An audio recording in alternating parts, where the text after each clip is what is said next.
ఎన్నికల ముందర కూడా ఒకే హామీ ఇచ్చాం, ఒకే రాష్ట్రం ఒకే రాజధాని, కానీ అభివృద్ధి వికేంద్రీకరణ.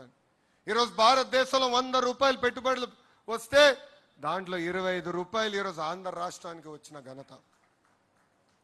ఒక Google, Arcelor Mittal, royal Enfield, ఏకంగా ఫైటర్ జెట్లు తయారు చేసే పరిశ్రమలు కూడా మన ఆంధ్ర రాష్ట్రానికి తీసుకొచ్చాం. ఈ సభాముఖంగా ఆ టీమ్ 11 కెప్టెన్ కి నేను ఒక బంపర్ ఆఫర్ ఇస్తున్నా. డేట్ టైం మీరు నిర్ణయించండి. సంక్షేమ అభివృద్ధి పైన చర్చించడానికి నేను సిద్ధం, మీరు సిద్ధమా అని అడుగుతున్నా.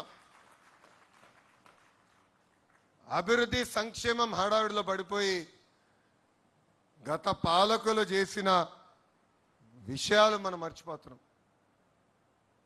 మనందరం చూసాం బలహీన వర్గాలపైన వాళ్ళు ఎట్లా దాడి చేశారు. ఎంతో మంది బీసీ, ఎస్సీ, ఎస్టీ, మైనారిటీ సోదరుల్ని వాళ్ళు చంపేశారు. వాళ్ళ అక్కని వేధించని అడిగినందుకు అమర్నాథ్ గౌడ్ని ఏకంగా కిరోసిన్ పోసి ఆనాడు చంపేశారు.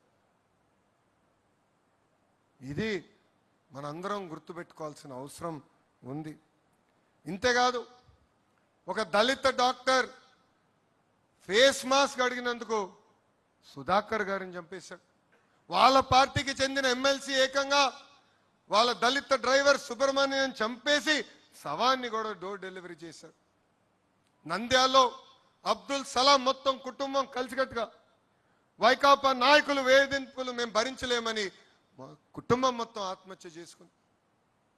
వైకాపా నాయకుడు కూతురు కన్నా వాళ్ళ కూతురికి ఎక్కువ మార్కులు వస్తుందని మిస్బా తల్లిదండ్రుల్ని వేధించారు.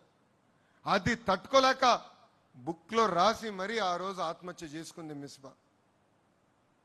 ఇవన్నీ మనం గుర్తుపెట్టుకోవాలి. ప్రజల్లోకి తీసుకెళ్లాల్సిన బాధ్యత నాయకులు, కార్యకర్తల పైన ఉంది. ఈ మధ్యన గొడ్డలి పార్టీ అంటే సైకోకి కోపం వచ్చింది. ఆ సైకోకి ఒకటే చెప్తున్నా, మాది గూగుల్, మీది గొడ్డలి, మాది ఫైటర్ జెట్స్, మీది ఫ్యాక్షన్, మాది కియా అవుతే మీది క్యాట్, మీది కిడ్నాప్.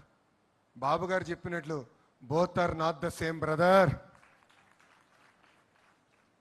బాబాయిని చంపింది గొడ్డలతోనే కదా సైకో.